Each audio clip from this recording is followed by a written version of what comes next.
Since the publication of Bram Stoker's Dracula in 1897, the vampire has been a cultural icon and a major part of the popular consciousness. A symbol for the unknown, the archaic, and the mystical, in the novel he represents the conflict between the rapidly advancing scientific world and the traditional medieval one, with the vampire symbolizing the appeal of our old creationist worldviews of the past. The vampire also represents the old world and its mystique. Often coming from Hungary or Romania, he hails from eastern countries on the fringes of Europe, which have exotic histories that are unknown to most of us. The vampire represents ancient social customs like hereditary nobility. He represents magic, the occult, Catholicism, and the mystical power of blood. The vampire is also a sexual symbol.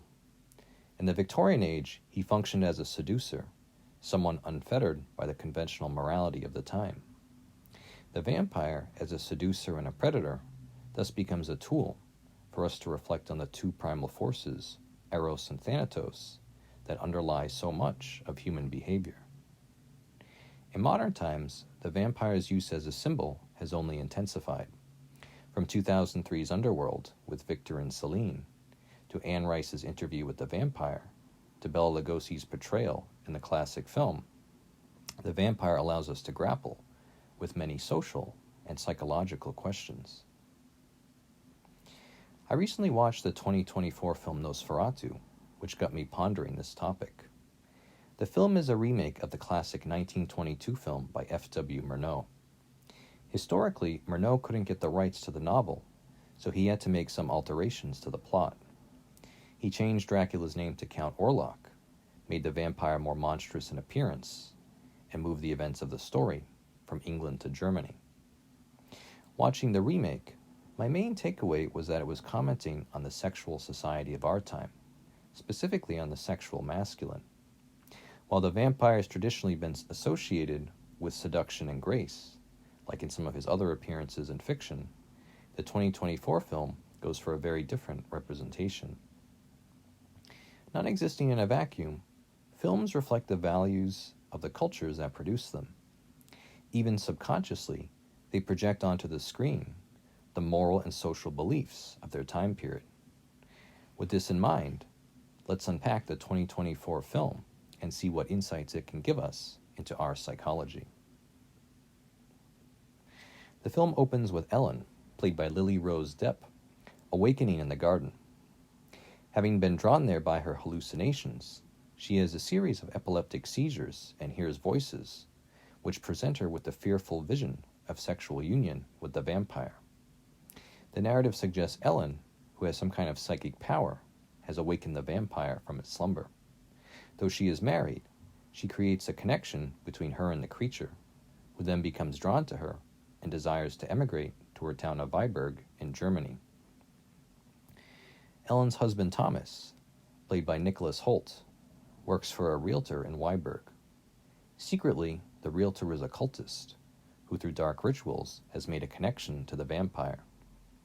The realtor tells Thomas that a Count Orlok from the Carpathian Mountains wants to buy an estate called Grunewald in the city. He says Thomas must go to see the vampire in person to finalize the sale.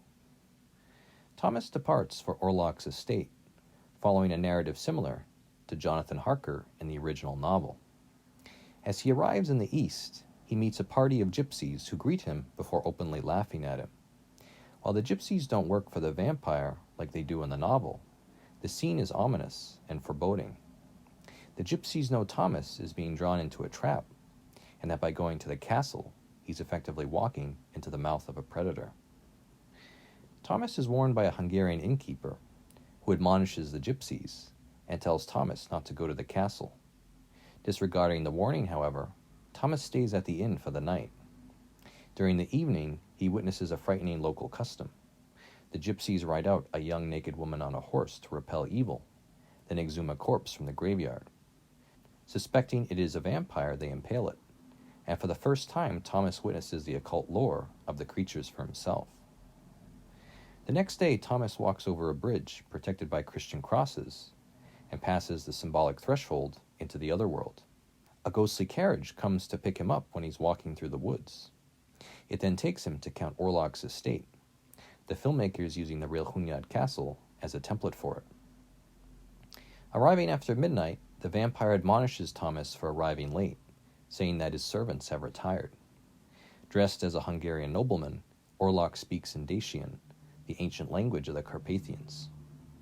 Offered a meal by the vampire, Thomas accidentally cuts himself as he's taking a piece of bread, and in doing so provokes the first attack of Nosferatu. Knocked unconscious, Thomas awakens the next day and finds bite marks on his chest from the vampire. The next morning, Thomas signs the legal papers that permit Count Orlok to purchase Grunewald, but then finds himself banned from leaving the castle by his host. Thomas then becomes a prisoner of the vampire, mirroring Jonathan Harker's experience in the novel. Thomas awakens with bite marks repeatedly, finds himself amidst rats and wolves, and realizes the vampire's monstrous nature. In one scene, the vampire feasts from Thomas while sitting on top of him, showing his sexually predatory nature. Thomas eventually explores the crypt beneath the castle and finds Nosferatu sleeping there. Imitating the gypsies he witnessed on his journey, he tries to impale the vampire with a pickaxe, but doing so only awakens and enrages him. Thomas tries to flee through the castle, but the vampire's wolves chase him until he's forced out a window and falls several stories trying to escape. The vampire is then transported by sea to Viborg, taking a passage similar to Dracula in the novel. The vampire begins feeding on the crew of the ship, sleeping each night in a box filled with the soil of his home country.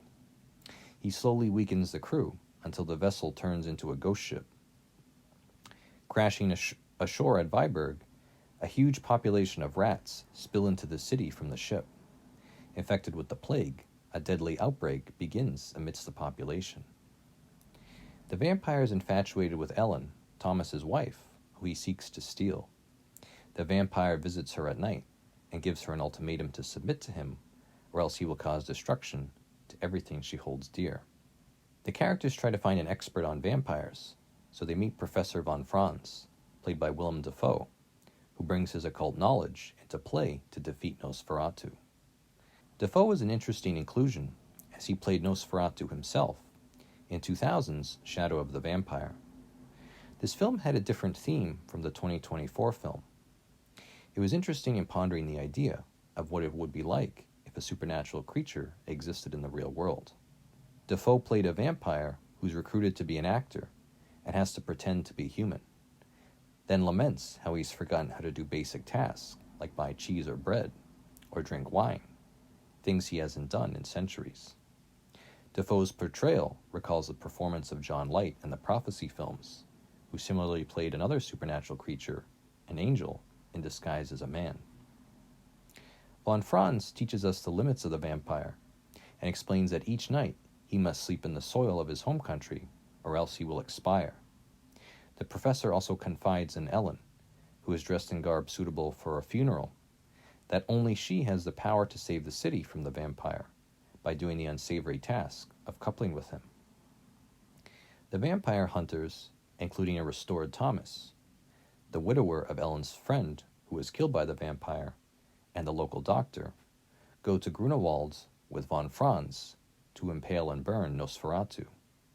While there, they run into his acolyte, Thomas's old boss at the real estate office instead. Killing him, Thomas realizes the professor was distracting him so Ellen can complete the sex ritual with Nosferatu.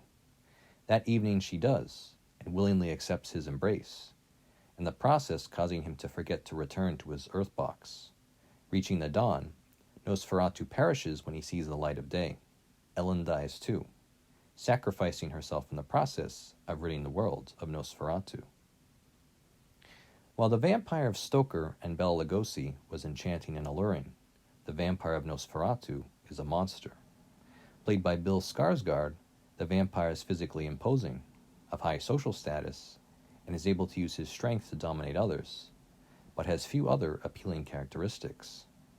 Despite his utterances of devotion to Ellen, he has none of the grace of the Stoker vampire. If we ponder this, we might be able to extrapolate the meaning of the film, and argue that Nosferatu is portraying, consciously or subconsciously, the state of the sexual masculine in our time. Studying the film, we can articulate the following points. The vampire is physically repulsive. He's fixated on a relationship with one person. His unrealized desire causes plague and destruction. Showing his sexual frustration causes a social disease for society. He lacks grace and only has power by force. And being with the vampire sexually is a sacrifice, killing you, but at the same time removing his destructive influence from civilization. These points suggest the frustration of the sexual masculine in our time, that society's valuation of men has diminished significantly since the time of Bela Lugosi. A lot has changed in the West in the last 20 years, and we see this in the art of the film. The vampire isn't a seducer, but a solitary and repulsive figure. The final image of the film gives us a lot to ponder. It portrays both the serene pacification of the male, as well as the grotesque and rejected nature of the sexual masculine.